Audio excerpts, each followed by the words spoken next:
모두의 채용 톡톡 구독, 좋아요, 알림 설정 부탁드려요.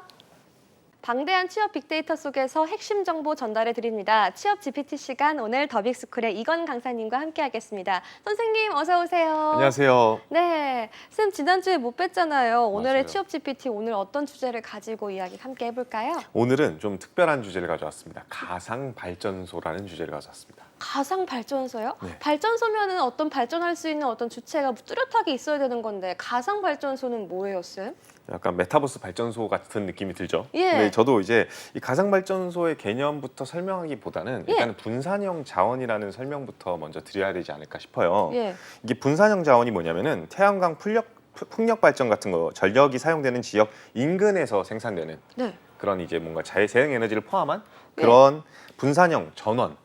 그리고 이렇게 생산이 됐고 나면은 예. 전력이 어쨌든 공급이 돼야 되는데 예. 바로 공급될 수는 없으니까 그걸 예. 좀 잠깐 저장해 놓을 수가 있겠죠. 예. 그런 것들 유유 전력을 저장할 수 있는 에너지 저장 장치를 포함하는 개념이 일단은 그 분산형 자원의 오. 정의입니다. 오, 우리나라가 이 재생 에너지와 같은 것들의 이슈가 많았잖아요. 관련된 이야기가 있을까요? 그렇죠. 이제 아무래도 우리나라 같은 경우에도 태양광 발전이라든지 풍력 발전이라든지 하는 것들, 이제 신재생 에너지 같은 것들에 대한 이슈가 많았죠. 네. 그리고 그런 것들을 생산해내고 있기도 하고요. 그래서 그런 부분들이 어떻게 보면 소규모 지역에서 생산되는 분산형 자원의 예시가 오, 맞습니다.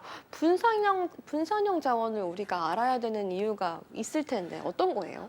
일단 우리나라 같은 경우에 여러분도 방금도 얘기했듯이 이제 발전소가 있어야 되지 않냐라는 개념을 이해하시는 게 훨씬 더 편하실 텐데요. 기본적으로 우리나라는 그런 시스템이 맞습니다. 일단 네. 화력 발전소면 화력 발전소, 원자력 발전소면 원자력 발전소, 아니면 네. 풍력 혹은 수력 이런 식으로 대용량 발전소에서 전력을 생산해내고요. 네. 그리고 그거를 송전탑이라든지 이런 걸 통해 가지고 네. 수요자들, 그러니까 우리들한테 장거리로 보내주고 있죠. 네. 그래서 뭐 예를 들면은 저기 지방에서 생산해낸 뭐 그런 발전소에 있는 전기를 우리 서울에서 쓰고 있고요. 네. 근데 이런 것들이 결국에는 이 화석 연료를 사용한다는 특징이 있고 예. 기본적으로 중앙 집중형 전력 시스템이다라고 정의를 내릴 수가 있어요. 그래서 우리나라는 아직까지 중앙 집중형으로 이루어지고 있다. 네. 근데 이게 사실은 문제가 많다라는 이슈가 조금 요즘에 화두가 되기 시작했어요. 예. 대표적인 예시가 어쨌든 간에 지방에서 전기를 생산해내서 예. 서울까지 보낸다.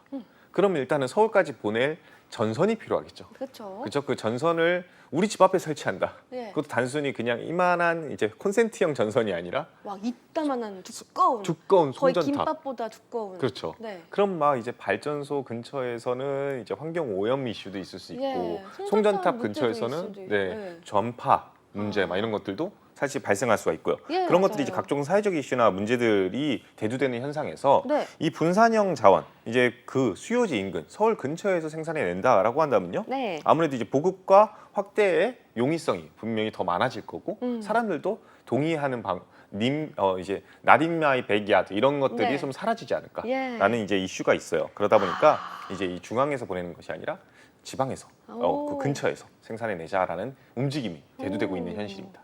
사실 이 분산형 자원이 좀 생소하기는 해요. 네. 어렸을 때부터 배웠던 게 항상 그 큰 태양광 발전소가 아니라 어떤 원자력 발전소나 어떤 수력 발전소에서 전기를 정말 많이 생산을 해가지고 전국으로 공급을 한다. 이런 것들에 대한 이미지가 박혀 있어서 그런지 이렇게 할 수도 있구나. 근데 그냥 중앙에서 생산해서 보내는 게 오히려 효율적일 수도 있지 않을까라는 생각도 들었는데요. 사실 저도 아직까지는 효율적이라고 생각합니다. 아, 왜냐하면 뭐 태양광을 발전한다 할지라도 예. 대규모 부지가 필요하다 보니까 대규모 생산을 해놓고 그냥 전국에다 뿌리는 게 오히려 아직까지는 효율적이지 않냐 예. 이런 이슈도 있고요. 분명히 그 말은 지금 현재까지는 분명히 분산형 자원이 한계가 있기 때문에 옳다고 생각합니다. 그럼 예를 들면은 이제 태양광 발전을 통해서 한 공장을 가동 중에 있는데 예. 그 공장이 갑자기 뭔가 더 많이 생산을 해야 돼요. 예. 전기가 더 필요한 상황입니다. 네. 그러면은 그럴 때는 태양광 발전으로는 부족분은 예. 어쩔 수 없이 그냥 중앙 발전소한테 네. 미안한데 좀 부족한 전기 거 좀. 좀 전기 좀 땡겨줘.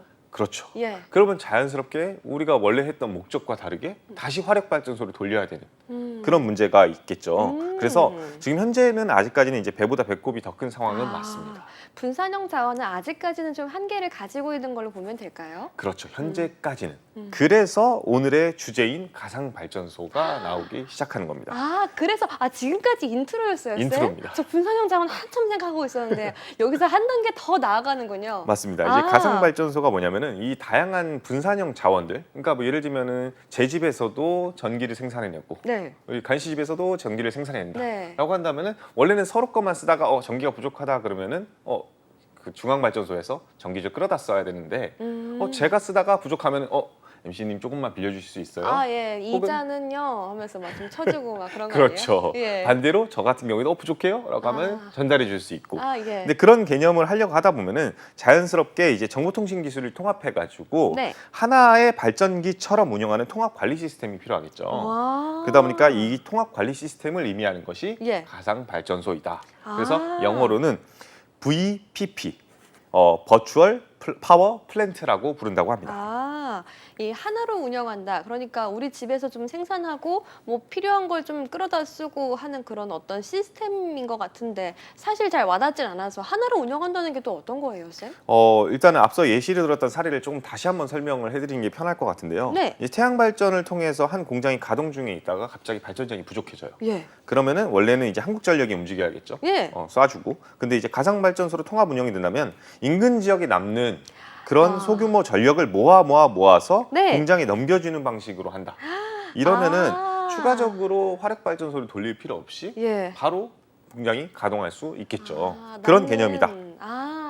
남는 잉여 전력을 모아서 또다시 공급이 되고 또 필요한 데도 보여주고 하는 그런 거네요. 이제 좀 이해가 되는데 아니 생각해보면 좀 획기적이거든요. 맞습니다. 이게 가능한 거예요? 저도 이제 살펴보니까 인공지능이라든지 빅데이터라든지 아니면 클라우드 시스템, 사물 인터넷 같은 다양한 기술이 이제 보편화되기 시작했잖아요. 와. 저희 맨날 주제로 다루고 있었고요. 이렇게까지 발전이 된다고요? 그렇죠. 와. 근데 그런 발전들을 통해 가지고 이제 더 네. 이상 불가능한 이야기가 아니라고 합니다. 오. 그래서 실제로 이렇게 분산형 자원을 확대하기 위해서요. 네. 여러 가지 고려할 대상들이 많은데 뭐 대표적인 예시로 날씨. 네. 왜냐면은 갑자기 공장에서 에어컨을 빵빵하게 틀었다.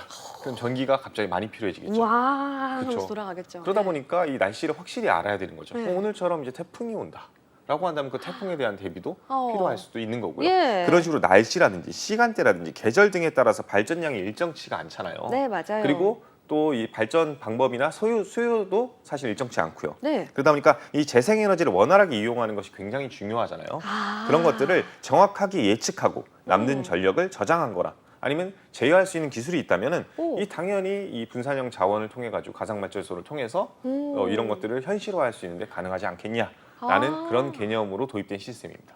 쌤, 정확하게 이 전력을 예측하고 남는 전력을 저장하고 또 제어할 수 있는 기술 이거는 좀 많이 들어본 것 같은데 비슷한 기술이 있나요? 맞습니다. 비슷한 개념으로 스마트 그리드라는 게 있어요. 이거는 예. 벌써 한 10년 전부터 나와 있던 네. 이슈인데요. 기존 전력망에 정보 기술을 접목해서 에너지를 효율화, 최적화하는 이래서 들어봤구나. 맞습니다. 그래서 이 지능형 전력망이라고도 보통 부르긴 하는데 네. 이제 이거는 사실은 전력망 전체의 효율화를 의미하는 부분이 큽니다. 네. 그래서 지금 말하는 가상발전소랑 좀 다른 부분인데 네. 이게 앞서 이제 스마트 그리드 같은 경우에는 이제 단순한 효율화라는 개념이라고 한다면 네. 이 가상발전소는 소지역에서 에너지 자체를 생산하고 전력 거래를 자체적으로 활성화시킨다라는 게 그 목적이에요. 그러다 보니까 이 중앙 집중형이 아니라 지역 바이 지역이다. 오. 이런 거에 가장 큰 차이점이 있지 않냐. 와. 그리고 지속 가능한 에너지, 우리가 지금 신재생 에너지 그리고 ESG가 활성화되고 있는 터라 이런 것들이 더 집중되고 있는 현실입니다. 진짜 핫하겠네요. 지역 바이 지역으로 이런 시스템이 갖춰져 있고 또 이게 또 친환경 에너지 체계인 경우니까 훨씬 더 많이 주목받을 것 같고 앞으로도 각광받을 것 같은데요. 맞습니다. 네. 그러다 보니까 이제 앞으로도 이제 기존 전력 시스템 같은 경우에는요 분산형 자원을 개별 관리가 불가능해 버려서 버려지는 에너지가 많거든요. 그렇죠. 예를 들면 이제 화력 발전소에서 전기를 엄청나게 막 100이라는 생산을 해놨는데 예. 사실은 쓰는 건 80밖에 없다.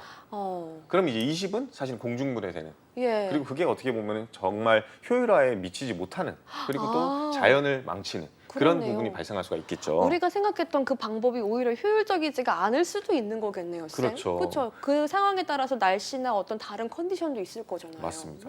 거기다가 이것들을 또 더 효율화하겠다, 스마트 그리드를 완성시키겠다라고 네. 한다면요 어쩔 수 없이 송배전 시설을 더 크게 투자하는 방법밖에 없습니다.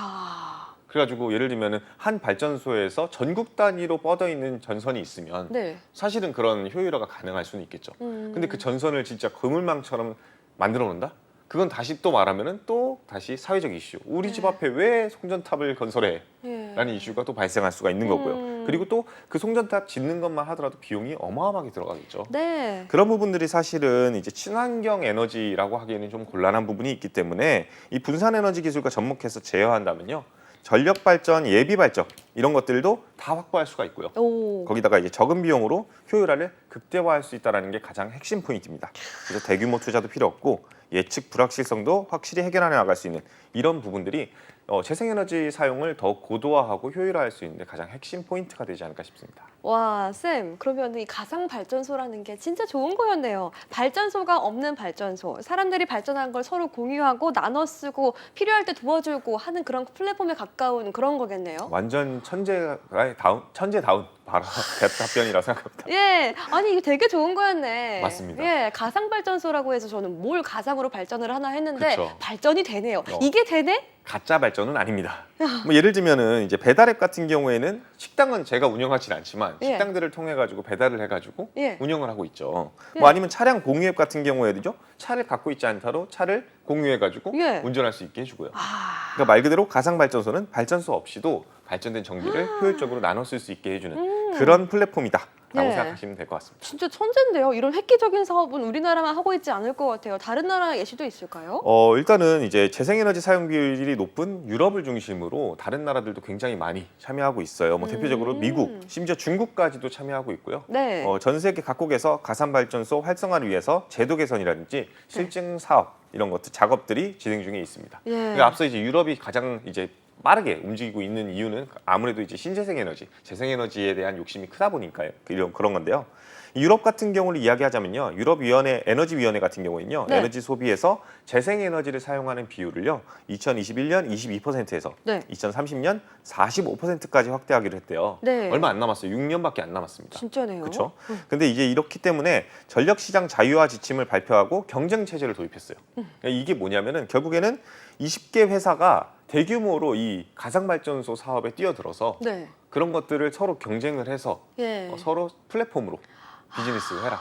배달앱처럼 예. 요기요와 배달의 민족이 진짜. 되어라. 예. 라고 하는 개념으로 대규모 실증 프로젝트 VPP를 지금 추진 중에 있고요. 프로젝트 명은 페닉스라고 하더라고요. 이거는 페닉스. 이건 한번 여러분들이 발전소에 취업을 하고 싶으신 분들이라든지 네. 한국전력이라든지 아니면 이 관련되어 있는 유관 기관에서 관심을 두고 있으신 분이라고 한다면 꼭 찾아보셨으면 좋겠다 생각합니다. 진짜 흥미롭네요. VPP 실증 프로젝트, 피닉스 프로젝트 등등 이게 다 글로벌 기후 위기 때문에 이런 현상이 나타나고 있는 거겠죠? 맞습니다. 이제 시작은 이제 글로벌 기후 위기 대응을 위해서 글로벌 협약 때문에 시작했다라는 것이 팩트입니다. 예. 그래서 이제 사실은 재생에너지 시장도 굉장히 크게 성장하고 있죠. 예. 그래서 근데 이제 재생에너지를 그 국가 단위로 하게 된다면요, 분명히 효율성과 잉여 에너지 부족분 등의 문제가 있어서 발전성의 한계가 분명히 존재할 수 있습니다. 뭐 예를 들면은 저 태양광 발전이 잘 되는 곳은 잘 되고 끝나고 안 되는 곳은 또 안 되고 끝나고 이럴 수 있잖아요. 지역 바이 지역으로 재생에너지를 사용할 수 없는 곳들도 분명히 발생할 거고요. 네. 그래서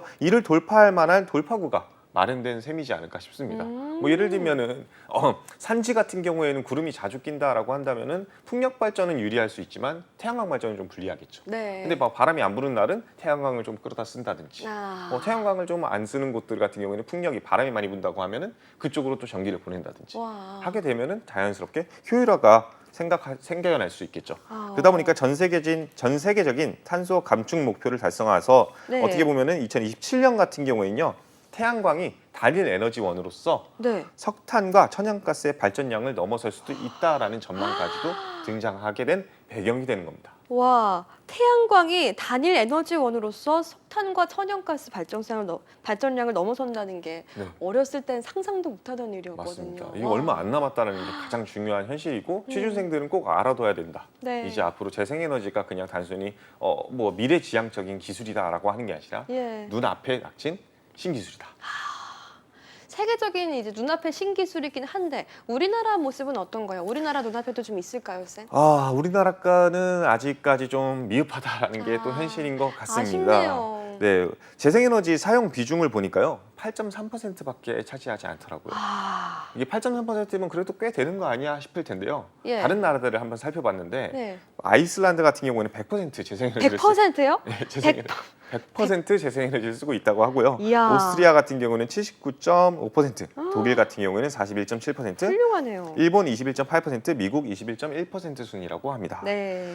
근데 이제 우리나라도 근데 이제 어쨌든 이게 중요하다는 걸 이슈를 알고 있으니까 예. 당연히 이제 전력 수급 기본 계획에 따라서 신재생에너지 발전 비중을 2030년까지 21.6%, 네. 2036년까지 30.6%로 확대할 것이라고 이야기를 했습니다. 그래도 계획이 있네요. 그렇죠. 예, 앞으로 쭉쭉 확대되면은 또 이제 우리나라도 세계적인 수준에 버금가는 정도로 좀 확대가 되지 않을까요? 맞습니다. 그리고 또 이걸 또 활성화시키는데 가장 중요한 건 또 앞서 말씀드렸던 가상발전소겠죠. 네. 그러다 보니까 한국형 통합발전소 KVPP. 아, KVPP. 그렇죠. K를 붙이니까 또 이게 한국화 예. 되기 시작하네요. 한국형 이런 것들을 됐다.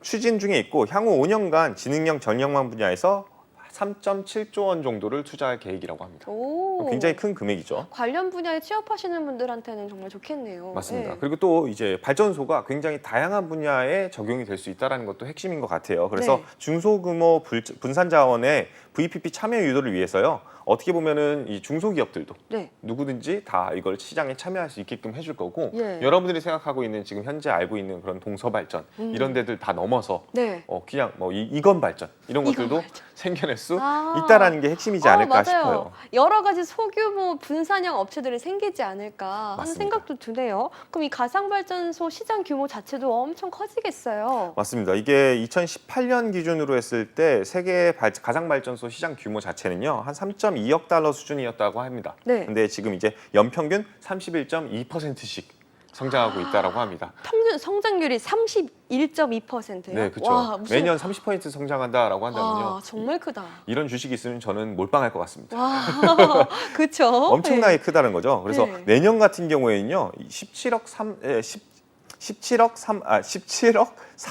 달러. 예, 17요. 예. 17.3억 달러에 이를 것으로 전망된다라고 하니까요. 예. 이제 계속 앞으로 더 커질 거고 오. 나중에는 실제로 석탄이라든지 예. 뭐 아니면 다른 이런 화력 발전 같은 것들은 필요 없어지지 않을까라는 생각을 그렇겠다. 하게 됩니다. 네. 예, 이렇게 시장이 커진다는 건 알지만 선뜻 이 사업 모델을 어떻게 해야 될까? 한가연 발전에 대해서 이걸 어떻게 비즈니스 모델을 좀 세워해 보여야 될까? 이런 생각도 드는데요. 아무래도 전력거래소 이런 데에서 좀 통합으로 운영할 계획도 가지고 있어야 되지 않을까요? 그렇죠. 근데 이제 제가 생각했을 때는 굳이 한 군데를 여러분들이 뽑는다라고 한다면 테슬라를 그냥 떠오르시면 제일 편하지 않을까 싶어요. 오, 테슬라요? 네, 그렇죠. 테슬라가 어떻게 보면 이 전기차 관련되어 있는 굉장히 선도적인 기업이잖아요. 네. 거기 같은 경우는요, 이 단순한 전기 자동차만 생각하시면 안 되고요. 예. 거기서는 소프트웨어 기술도 가지고 있고 네. 재생에너지 사업 같은 것들로 통해 가지고 에너지 플랫폼 기업으로 거듭나려고 한다라는 오. 움직임이 있습니다. 예. 그래서 일론 머스크도 실제로 말하기를 테슬라의 에너지 사업이 네. 자동차와 거의 비슷한 규모가 될 것이라고 전망하고 있다라고 해요. 네. 그 CEO가 직접 이야기를 한 겁니다. 네. 그래서 전기차 배터리 제조 기술을 활용한다면요, 태양광, 풍력에서 재생에너지를 사용해서 만들었다라고 한다면 그걸 보관할 수 있는 보관 기술이 될 수가 있겠죠. 오. 그리고 이 에너지 저장 장치를 중심으로 성장을 한다라고 한다면요, 예. 오토비더 같은 프로젝트 그리고 그 소프트웨어 기술도 활용해가지고 이제 전력 포트폴리오를 최적화한다든지 네. 발전 시설들을 통합 관리할 수 있는 상품들. 와. 까지도 판매할 수가 있겠죠. 나중에는 우리 집에서 태양광 발전을 할 수 있는 날이 네. 오지 않을까. 네. 그때 그리고- 저도 한가연 발전 만들어서 많이 도와드릴게요, 쌤. 아주 좋습니다. 보금리 이자 안 치고 제가 예정을 생각해서 막 이렇게 싸게. 해드릴 거예요. 예, 테슬라는 워낙 큰 기업이잖아요. 우리나라 예시도 있을까요? 대표적인 대기업 같은 경우에는 하나솔루션이 있다라고 합니다. 하나솔루션 같은 경우는요, 미국 주택용 상업용 태양광 모듈 시장에서요, 예. 점유율을 1위를 하고 있다라고 해요. 네. 그러니까 굉장히 큰 우리나라 기업이 오. 미국에서 1위라는 거는 굉장히 잘 나가네. 잘 나간다는 거죠. 예. 이 현재 M&A나 투자 같은 것을 병행하면서 호주 지역에서도 가상발전소 시장에 진출할 타개하고 있다라고 하고요. 예. 대표적으로 태양광 발전 설비나 ESS 제어 시스템을 판매하는 미국 소프트웨어 기업 그로잉 에너지 랩스 같은 경우도 이 예. 하나 솔루션에서 인수하기도 했고요.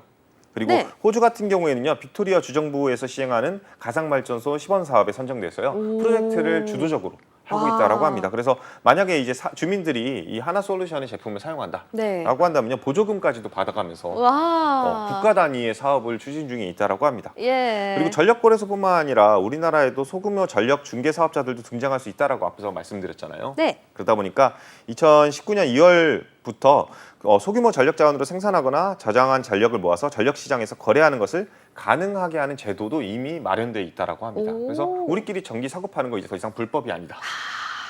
그리고 이를 통해서 네트워크상에서 전력과 신재생 에너지 공급 인증서를 판매할 수 있게 됐다. 예. 이게 의미하는 바는요, 이제 미래에는 시골에서 예. 벼농사 대신에 태양광 발전 농사를 지을 수도 있다. 아. 이런 개념이라고 생각하시면 좋을 것 같아요. 예, 전력 농사를 짓는 날까지 한번 기대해 보겠습니다. 지금까지 더빅스쿨의 이건쌤과 함께했습니다. 선생님 고맙습니다.